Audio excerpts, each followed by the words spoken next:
You want a war? You're gonna get one. Now get the guns, the drugs from my generation. I'll take the fall, the saints, no confirmation. And it's a sex, the gods, the fakes, the fraud, the messing with me. Come on, come on, come on, let's get it out. Move to the music, play that fucking music. Live through my music, yeah.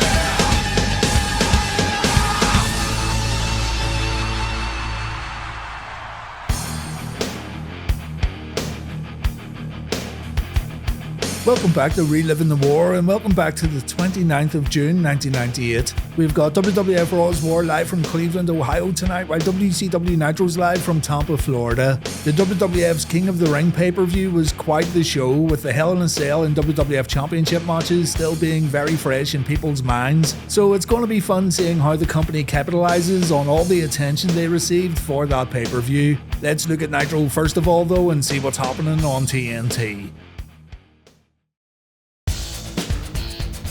An 18-wheeler's on its way to the arena. We have Big Mother Truckers Karl Malone and DDP inside. They're coming after Hulk Hogan tonight while also bringing a giant supply of stolen goods to Nitro. If you want to buy a VHS player, see Dallas after the show. The commentators tell us that Karl Malone and DDP were on the Tonight Show with Jay Leno, and this road trip was announced on Thunder when Dallas called in from Salt Lake City. So naturally, the NWO Black and White are getting ready for a fight. Hollywood has spared no expense. He got a great deal on a set of crowbars and a few big old chains. So the NWO plan on wrecking that 18-wheeler and the faces of Malone and DDP. Bret Hart says he and Kurt Hennig want Malone, but Hogan says Malone belongs to Hollywood.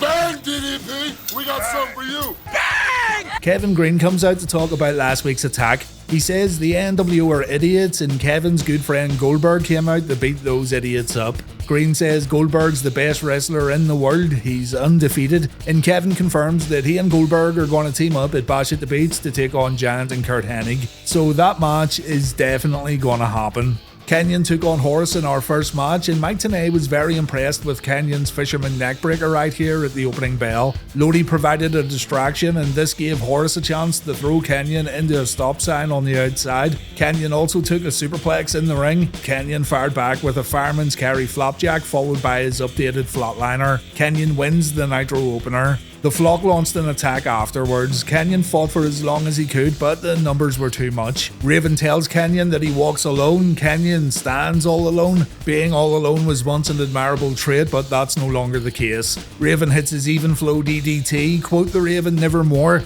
and I don't know if I've ever said this, but thanks Raven. We see the 18-wheeler again heading towards the arena as Stevie Ray comes out for a promo. Stevie says he has a problem with that pipsqueak Chris Benoit and that ex-football playing no wrestling partner of his, Steve McMichael. Stevie Ray could beat both guys one-on-one when he wants, but Brother Booker wants to do it the diplomatic way. So Stevie challenges Mongo and Benoit to a tag match while also saying that Booker T will do whatever Stevie tells him to do. Next we have Eddie Guerrero versus Little Dragon, Ultimo Dragon's illegitimate child, Mistake Dragon. Fans might know Little Dragon better as Dragon Kid. He still wrestles today in Dragon Gate, and even at the age of 47, he still continues to innovate. He was trained by Ultimo Dragon and Dos Caras, and he is a wrestler you want to check out if you haven't watched his work already. But he didn't get much of a chance here against Eddie Guerrero. Eddie had Tiny Dragon beat, he was going to put him away with a frog splash, but then Chavo shows up with Pepe, Chavo's very own hobby horse. Pepe's one wild Mustang. It's a big bucking bronco horse. He's an animal! An animal! An animal!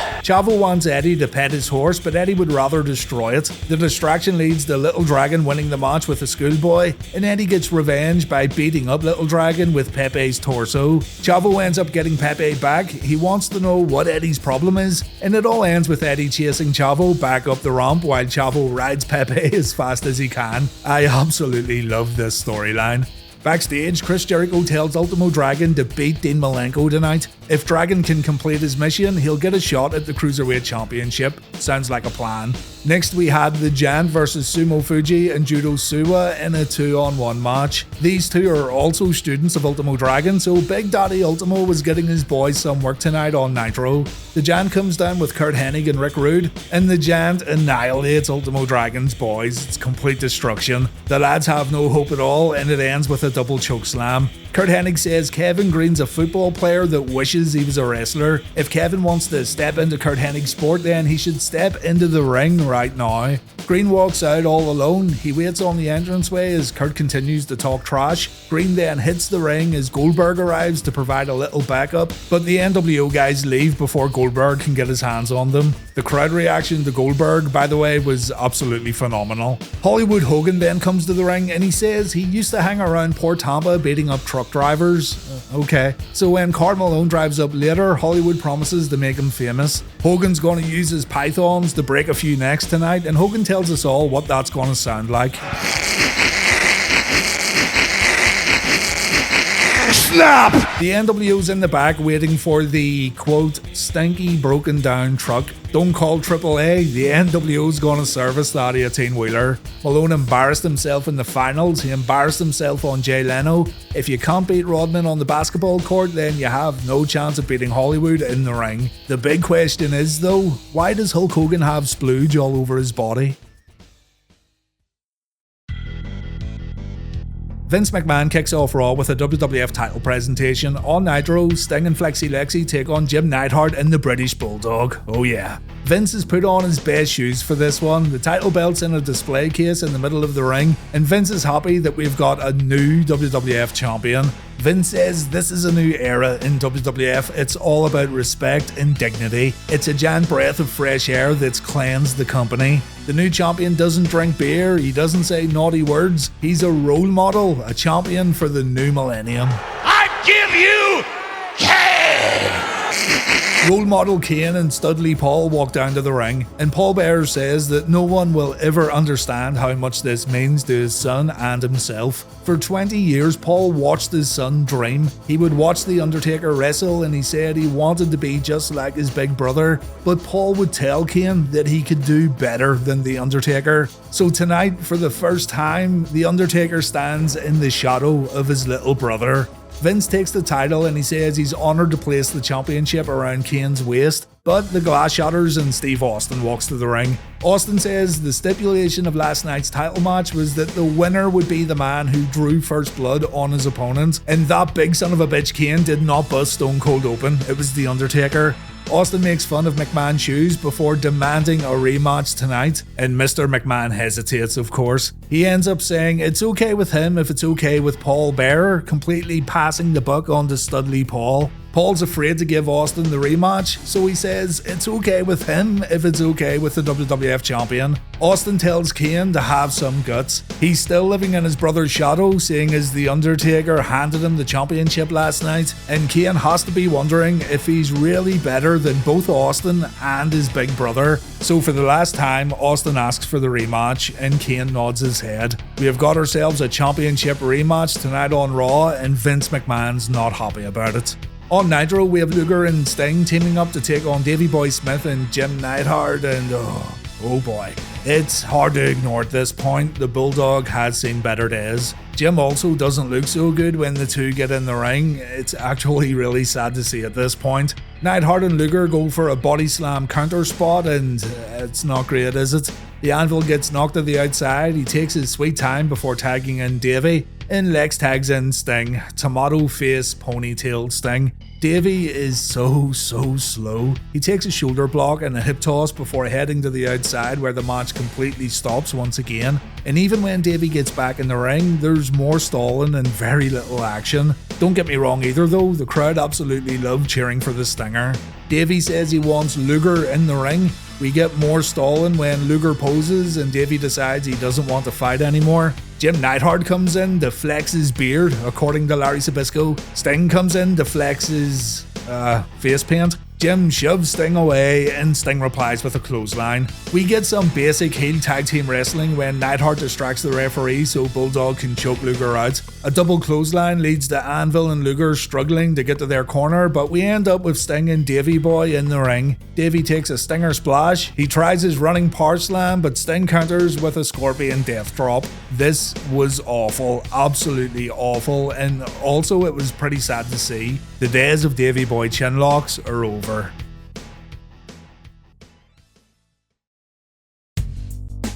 Saturn takes on Reese over on Nitro, while on Raw, Darren Drozd takes on a new WWF superstar who just signed with the company. I'll go over the Nitro match very quickly. Big Reese's limited edition double chocolate stumbled around the ring as always, but give him credit where it's due. This press slam while on one knee looked pretty unique. Reese then applied a backbreaker submission that failed to excite fans in the arena, but they woke up a little when Saturn brought the big man down with a kick to the knee, followed by a missile dropkick. Saturn then takes care of Lodi on the apron, and then he performs a Death Valley driver on Big Peanut Butter Cup. It looked as clean as a whistle too, unreal. Unfortunately, the exact same thing that happened to Kanyon happens to Saturn. The Flock launch an attack and it ends with Raven once again cutting a brief promo. Raven says it's Saturn's fault as a child that he was unpopular, and it was Saturn's fault as a child that his dad used to beat him up.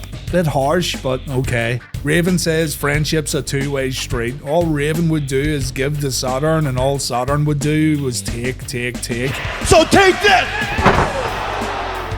Sable comes to the ring after Drozd's entrance to read an announcement from Mr. McMahon. The company's proud to have signed one of the greatest superstars in the world to a WWF contract, and that superstar is Steven Regal, and there he is, pretty awesome. Jim Ross puts Regal over by saying he's won over 60 championships in 24 countries, but then all the focus goes on Sable. Sable joins the commentary team, and the discussion's all about Mrs. Mero and not about this new signee. Now, for all you hardcore grapple fans out there, Sable was extremely popular, so you can't really blame WWF for focusing the camera on her popular assets, but I'll also say that maybe the commentators could have gave us a bit more in regards to Steve Regal's history. Jim Ross wants to know about Sable's relationship with Vince McMahon and why Vince brought her back to WWF, and Sable won't answer. Jerry Lawler meanwhile is being his usual pervy self. During this match, it was announced that The Undertaker's going to cut a promo later because he has a confession of some sort, and we're also going to see the beginning of a unique tournament tonight named Brawl for All.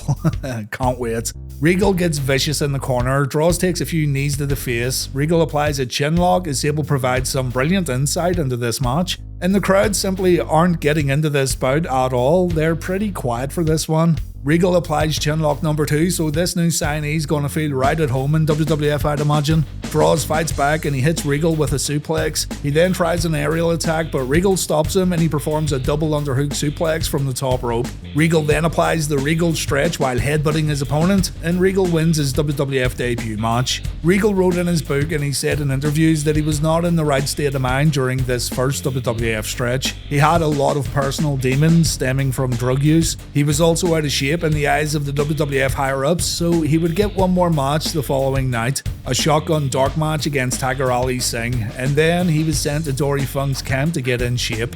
We wouldn't see Regal wrestle again until November later in the year, and in the end he wouldn't even last until December. It's one of the most disappointing runs in WWF history.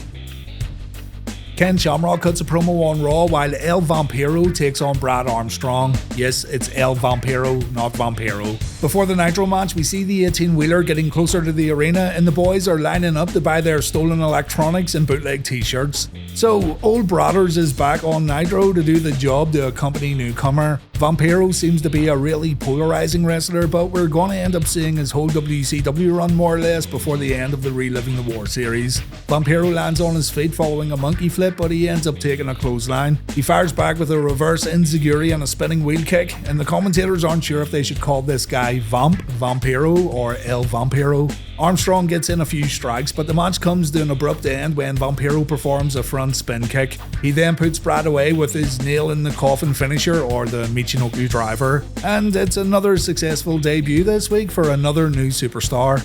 On Raw, Ken Shamrock says it's good to be king. He's competed in many fights in his career, but competing in the King of the Ring was one of the hardest things he's ever had to do, and yeah, I believe you, Kenny boy. Shamrock gives credit to The Rock. He stepped in the ring to do battle with Shamrock like a man, man, and even though Ken won't forget about the chair shot to the face and all the times Rock screwed Ken over, Shamrock says the Rock's a warrior. Owen Hart comes out and he tells Ken to shut up. Owen won the King of the Ring a few years back, and Owen still considers himself a better king than Ken Shamrock. So Owen wants Shamrock to have some guts and face him later on Raw. Shamrock remembers that it was Owen who broke his ankle, so the challenge is accepted, and Owen can expect a lot of pain when he steps into the ring with the world's most dangerous man. DX's theme music then plays and Triple H walks out along with Chyna. Hunter says these two girls can't have a match to decide the King of Kings without involving Triple H, the winner of last year's tournament, so Hunter wants a triple threat match. Shamrock confirms that Owen and Hunter want a fight tonight, and Hunter says Shamrock catches on real quick.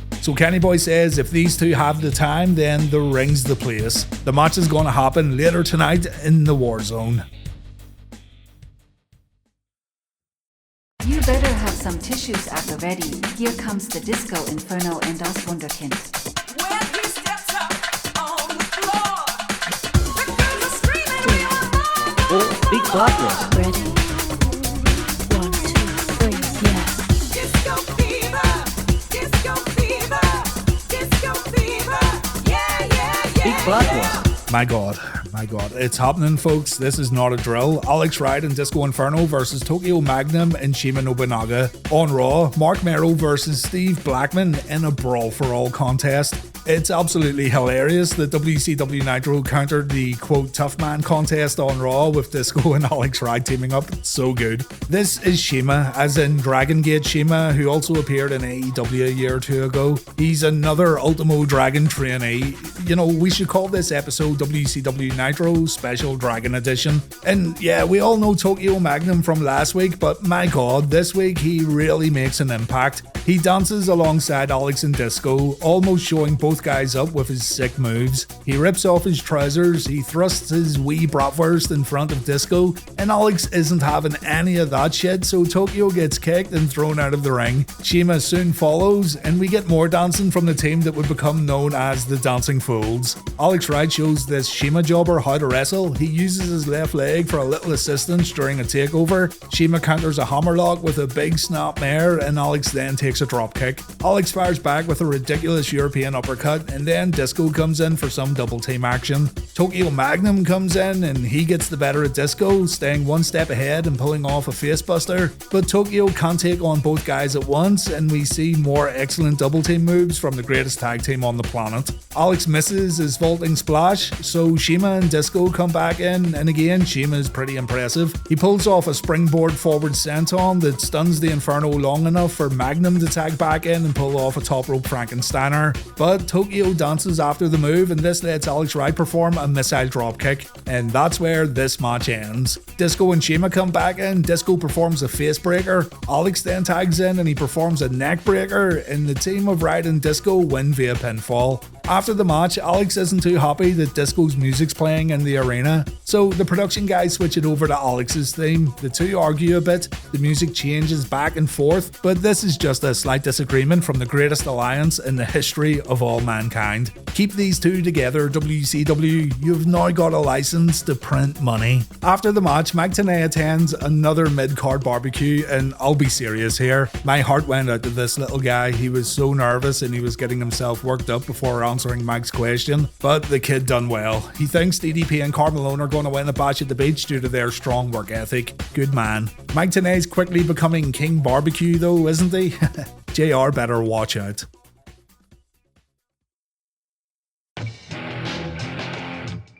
Right, Brawl for All. I've talked about this before in my earlier awful videos. I know everyone hates it, I know it shortened careers, I know fans in attendance chanted "We want wrestling," and yes, I would prefer to watch wrestling matches when I decide to watch a wrestling show, you know? But I also like watching dudes fight. Every guy in this tournament agreed to be in, except Dan Severn. Severn was a stand-in for round 1 because someone pulled out, and that's why he didn't compete in any other matches. But do keep in mind that the competitors willingly went into this. They had a choice, and many guys also refused to compete. Russo gets a lot of hate for this tournament, and again, I would prefer to watch pro wrestling. If I wanted to watch shoot fights or tough man fights, then I'd watch something else. But I'm not going to turn the channel if two men are willing to fight each other for prize money. Sorry, but that's just me. 3 1-minute rounds, 5 points for most punches per round, 5 points for a takedown, and 10 points for a knockdown. Get knocked out, you're history, brother.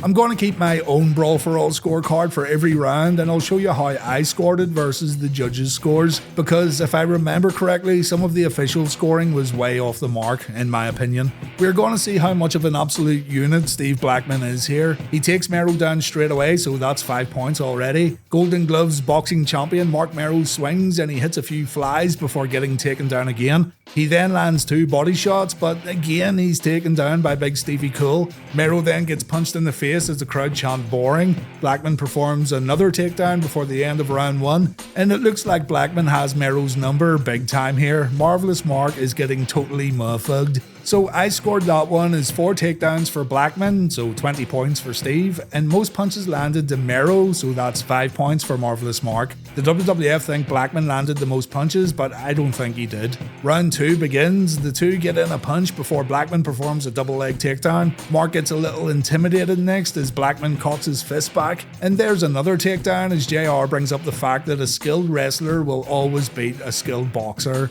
Mero then lands an uppercut and Blackman replies with a big right hand. Steve takes Mero down again as it seems less and less likely that Mark can win this thing. Mark knows he needs to go for a knockout, so he gets in one last punch before the bell rings, but Blackman's on his feet. So I scored that one 15 points for Blackman and 5 points again for Mero for the most punches. In the final round, Mero gets caught again with another takedown. Blackman misses a few wild swings, but he's able to instantly put Mero down with one more takedown. There's 2 more takedowns in total, and during the final moments, Mero got in a couple of punches, but that's the end of it. I've got the same scores as round 2, so in total, I handed 50 points to Blackman and 15 points to Mero. Blackman's then announced as the winner of this first round match. We don't see the official judges' scorecards at the end, so that's pretty annoying. The two men show some camaraderie before leaving the ring, and you know, this also completely messes up the current storylines WWF had going on, what with Blackman not getting along with Mero and all that.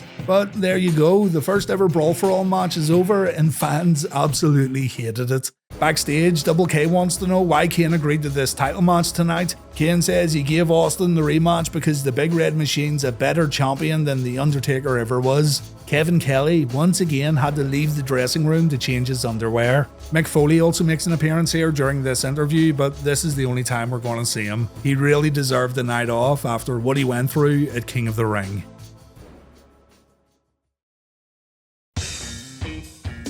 We've got Venus versus Dick next on Raw. On Nitro, we've got Dragon versus Iceman. I'll make this quick because there's still a lot to get through this week. Remember Jericho said earlier that Dragon would get a title shot if he wins against Malenko? Well, Dragon won. Malenko got the better of his opponent and he locked in the cloverleaf, but then Chris showed up holding a microphone. He says the cops are here and they want to arrest Dean for imitating a wrestler, and then he says this. Hey, isn't this Tampa? Isn't this where your father is buried? Oh. Dean chases Jericho back up the ramp, so Ultimo Dragon wins via countout. Ultimo Dragon is now the #1 contender for the Cruiserweight belt, and he's going to get his title shot on WCW Thunder. Over on Raw, one of the most memorable storylines of the Attitude Era begins, for better or for worse, when Val Venus goes up against Dick Togo of Kantai. Yamaguchi-san brought his wife to Raw tonight, and she's sitting in the audience. Val Venus likes what he sees, and you just know this absolute dirtbag's going to go after another man's wife. What a dirty dog. As Togo pulls off a corkscrew senton, Dustin Runnels joins the commentary table and he wonders if JR and the King realise the opportunity they have. The opportunity to spread the word of God to millions of viewers every week. Dustin asks the King if he's a born-again Christian and Jerry says it's none of Dustin's business. This isn't the time nor the place. Dustin reads Ezekiel 25:17 and he directs it at Val Venus as Val gets planted with a DDT. Dustin then says, God bless the King and JR, and he leaves. So is Dustin Runnels now being positioned as a born-again Christian heel? That's pretty interesting, I guess. Val wins with a money shot. He then goes out to creep on Mrs. Yamaguchi again, but Yamaguchi-san gets in his face. Val gets slapped, Yamaguchi gets shoved while all three members of Kaientai take chair shots to the head, and Val then goes back to creeping on Mrs. Yamaguchi. She doesn't seem too thrilled about this, but we'll see what happens. We also see Edge in the audience here, and he too was creeping on Mrs. Yamaguchi.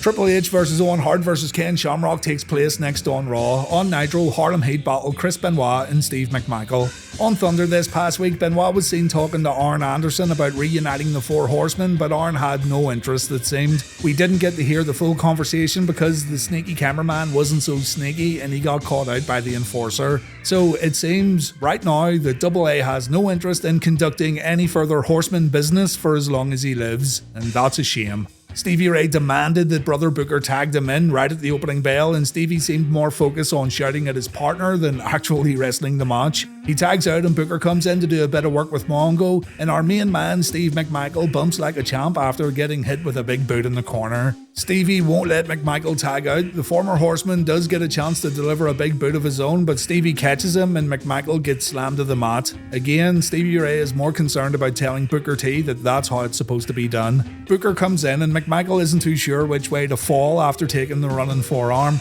Booker then hits his spine buster and Benoit runs in to break up the follow-up cover. As all four men fight in the ring, Bret Hart ends up running down and he hits Booker with a steel chair. This leads to Benoit and McMichael scoring a pinfall win. We'll come back to Bret and Booker a little later on, but naturally, the outcome of this match has seriously annoyed Stevie Ray. On Raw, Shamrock attacked Owen Hart as the Blackheart made his way to the ring. Triple H relaxes on the top rope as Shamrock destroys Owen on the outside, but DX's leader would get involved when the other guys tried to get in the ring. The WWF were now a lot better at producing these triple threat matches, and this one flowed quite well. The men took the most opportune times to get involved, with each man taking a timeout so the other two can do a little work. As a matter of fact, you could tell they were making a conscious effort to keep one man out of the match for as long as possible. I'm pretty sure at one point in the match a fan jumped the guardrail and he or she also rung the timekeeper's bell. You can see the crowd stand up and cheer for a moment and then the bell randomly rings, so maybe someone wanted to end the match early. Watch it, Triple H! The match ends when Chyna pulls down the top rope and Owen falls out of the ring. Just as the Blackheart was about to attack Chyna, Ken Shamrock makes the save and Owen again takes a beating on the outside. While this is all going down, The Rock makes an appearance. He doesn't go after Shamrock, he goes after Triple H. Triple H gets hit with the IC belt and the leader of the DX army gets knocked out cold. Shamrock's able to get in the ring and cover Hunter. Shamrock wins, so the next time Triple H calls himself the King of Kings, you can remind him about this match. Shamrock gets attacked by Owen while the Nation and DX fight on the entranceway. Owen tries to pull off his brother's ring post figure 4, but he can't quite do it. So he does this instead. That still looks pretty damn good.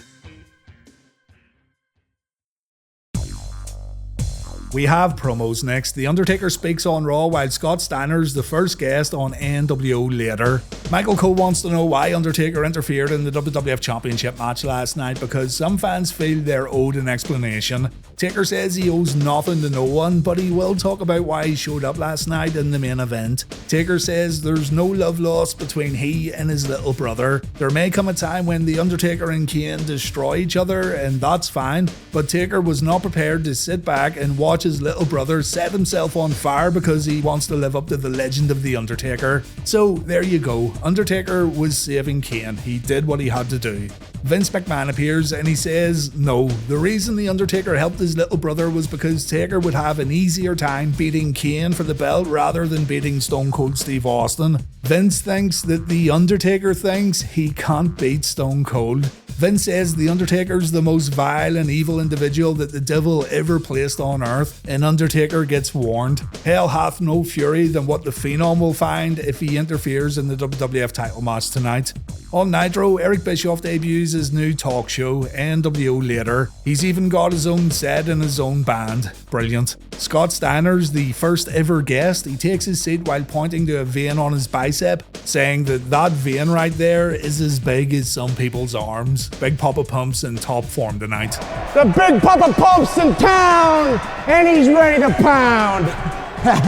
That's about as good as this gets, unfortunately. The two talk about Karl Malone, and Steiner says Dennis Malone's a fraud. Yeah, he said Dennis Malone. He calls himself the mailman, but he hasn't delivered on the court, especially when up against Rodman. Steiner says that he's got a guy who looks as good as Big Papa Pump looks, and this guy is Steiner's co-star in his next movie. Another genetic freak, a guy who's just as big of a star as Scott Steiner, but he won't reveal who it is. Instead, Scott promises to bring this guy to Nitro next week. Next week's show, by the way, has been advertised for weeks. WCW are looking to break records by holding Nitro in the Georgia Dome once again, and I think most of you guys know what happens at this show, but regardless, you don't want to miss Reliving the War next week. More Brawl for All action next, God help us all. Giant Robot Monster versus Bradshaw. On Nitro, Booker T cuts a promo. So this whole tournament was put together because Vince Russo was tired of hearing Bradshaw talk like a tough guy backstage. That's right, other guys are fighting because Russo wouldn't step up to Bradshaw himself and do something about it. So all Mr. Russo wanted to see was a big bully get knocked down a few pegs, and Mark Canterbury, aka Henry Godwin, aka Cyborg Justice 1, is just the man / android to do it. The bell rings for round 1, ding ding, and oh boy. Blackman and Mero had a little discipline at least. These two are just throwing punches and hoping for a knockout. I don't know what to say here. Bradshaw's definitely landing more punches and Robot Monster's definitely taking more punishment. Mark goes for a takedown in the final seconds, but he can't get Bradshaw off his feet. So I'll give 5 points to Big Bully Balls for round 1. Bradshaw looks absolutely exhausted after the first round, but he doesn't take a seat in his corner. Round 2 begins, and once again the robot's on the back foot. About 20 seconds in, and Bradshaw almost knocks Mark out and he goes for the kill, but the hog farmer stays on his feet after taking a few hard shots. Mark again tries a takedown. He survived the onslaught, but he's not going to lift Bradshaw up. It almost looks like Mark wants to get out of there as the bell rings to end round 2, and yeah, that's another easy round for Bradshaw. The crowd chant boring and Goldberg as round 3 begins, and Mark has changed game plan. He manages to take Bradshaw down, and if he can do this 2 more times, he'll at least draw with Bradshaw. As hard as he tries, he's not able to do it. Bradshaw gets in a few right hands at the end of the match, and that's going to be an easy win for Big Justin Hawk. No idea why I bothered with a scorecard here. So there you go, mid-carders trying to legit knock each other out on Raw. More to come next week. The Nitro promo's short and sweet. Booker T comes out and he wants to challenge Bret Hart to a match, and I'm 100% behind that idea. The best Bret could hope for at this point was solid matches against guys he's never worked with before, because he might as well just forget about that world belt for now. So Booker wants a piece of the Hitman, and of course Stevie Ray doesn't like that idea. Stevie would prefer to handle this the old Harlem Heat way, by jumping Bret like he's standing on a street corner and giving him a good old slap across the head. Booker wants to do it the right way though, he wants it in the ring, and Stevie thinks his brother's, quote, crying like a sissy. Bret Hart comes out. Get the bell! Go ahead and axe me! Wait a minute. Booker says he'll put up the TV title against Bret, and Bret says Booker can put up whatever he wants as long as he doesn't start crying after losing the match. Bret says Booker's going to step into the ring with the best technical wrestler in the whole world of wrestling. So if Booker wants a fight, the Hitman will see the champ in San Diego, the location for Bash at the Beach. Bret walks away, and Stevie's annoyed that Booker didn't attack Bret when he had the chance. Backstage, Hogan's a bit annoyed that Malone and DDP didn't show up. He thinks the truck broke down, or maybe they got held up at McDonald's drive-thru or something. But Hogan lightens up and he says he knows what to do. Looks like Bischoff and Hulk are planning to head back down to the ring to drop some proverbs on an unsuspecting audience. LOD 2000 promo next on Raw. What else can WWF do to undermine these two? And on Nitro, yes, Goldberg versus Glacier. So Hawk and Animal get in the ring and they say they've got a big surprise. There was once a man who saw success in these two punks from Chicago. He's the man who brought the Road Warriors to the pro wrestling world. The man who helped Hawk and Animal win all those title belts. It's precious Paul Ellering. Paul comes out and JR says he thought Paul was dead. So Sonny is gone, my friends, apparently due to a painkiller addiction and also issues with Sable backstage. Paul Ellering is back and Hawk says times have been tough for LOD recently, but they are now reborn with Paul at their side. Paul takes the mic, the DOA's music then plays in the arena, and Paul Ellering introduces everyone to his new team.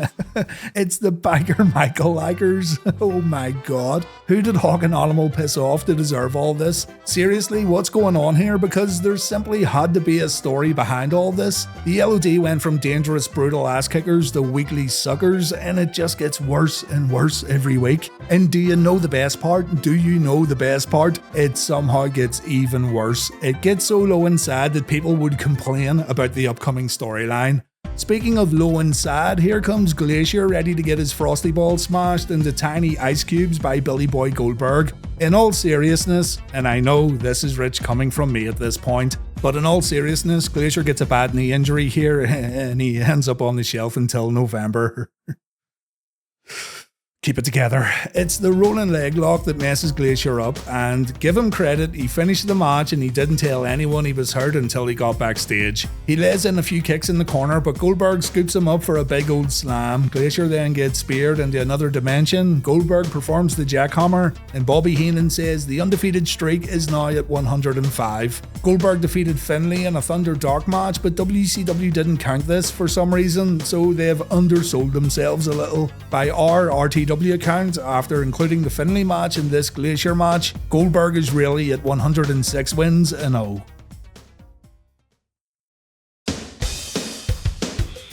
We wrap up this week's episode with Kane vs Stone Cold Steve Austin on Raw. On Nitro, Hogan and Bischoff cut a promo.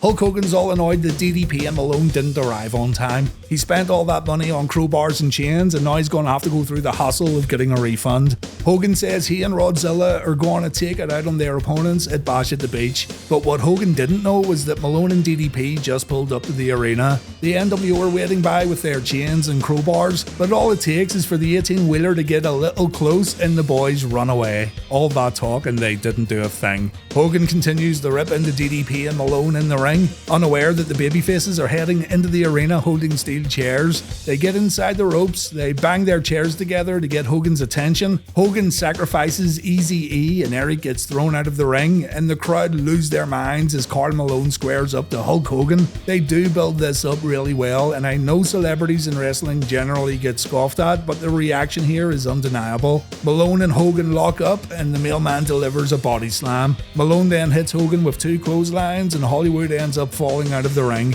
And DDP says that Hulk just got slam dunked, punk. Dallas says it's a shame Dennis Rodman couldn't be here tonight, and Malone thinks there should be an open invitation for Rodzilla to attend Nitro next week in Hotlanta. DDP and Malone are going to be in the Georgia Dome, and Malone says at Bash at the Beach, size does matter. Alex Wright wholeheartedly agrees.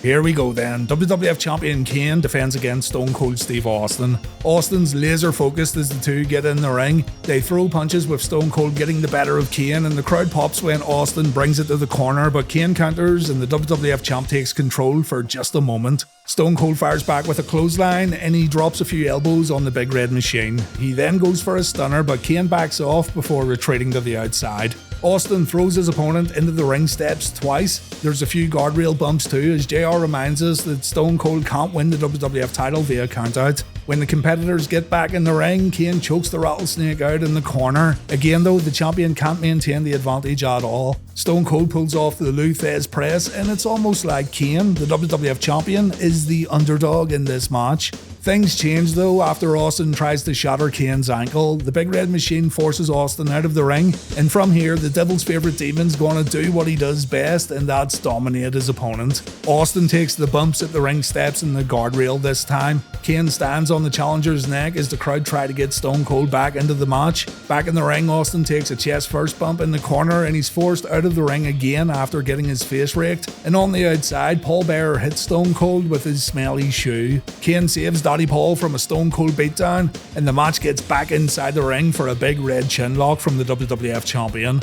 The Undertaker has ignored Mr. McMahon's warning. The Phenom walks down to the ring, and for the first time in a long time, some fans are booing The Undertaker. Back in the ring, Kane lands his top rope clothesline. The Undertaker watches on as Kane applies chinlock number 2. Austin gets to his feet. He walks right into a chokeslam from Kane. Kane then goes for his tombstone piledriver, but Austin counters. Kane goes for a big boot. Austin counters again. We see a stone cold stunner, and just like that, Kane loses the championship. Austin is WWF Champion once again.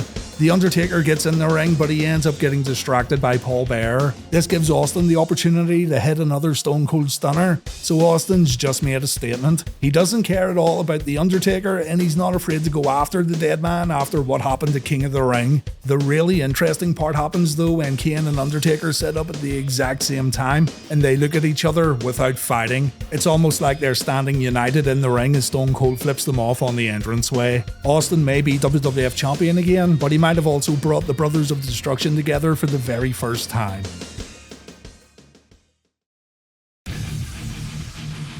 Raw wins Reliving the War, episode 140. William Regal's debut, the absurdity of the Brawl for All tournament, and the continuation of the King of the Ring main event drama spilling over to Monday night made Raw a must-see show this week. Super creep Karl Malone did get the fans going crazy on Nitro, and I did enjoy seeing Ultimo Dragon's trainees. Nitro was also pretty good this week, but you're gonna have a better time with Raw, especially if you watch King of the Ring. Raw's now on 66 points, Nitro's on 58, and we've got 16 ties. Raw scored a massive 5.4 in the TV ratings thanks to the intrigue the King of the Ring pay-per-view brought from the previous night. Nitro stayed on a 4.1. Next week we have one of the most monumental and one of the most replayed episodes of Nitro in history. It's the big one from the Georgia Dome, and history gets made in Atlanta, so whatever you do, don't miss it. On Raw, we have the return of Mabel, my god. We also have this moment right here that draws more heat nowadays than what it did back then. And we'll also hopefully learn more about this possible Undertaker and Kane reconciliation. Join me next week and we'll do it all over again. Thank you very much for watching, guys. I do appreciate it, and take care.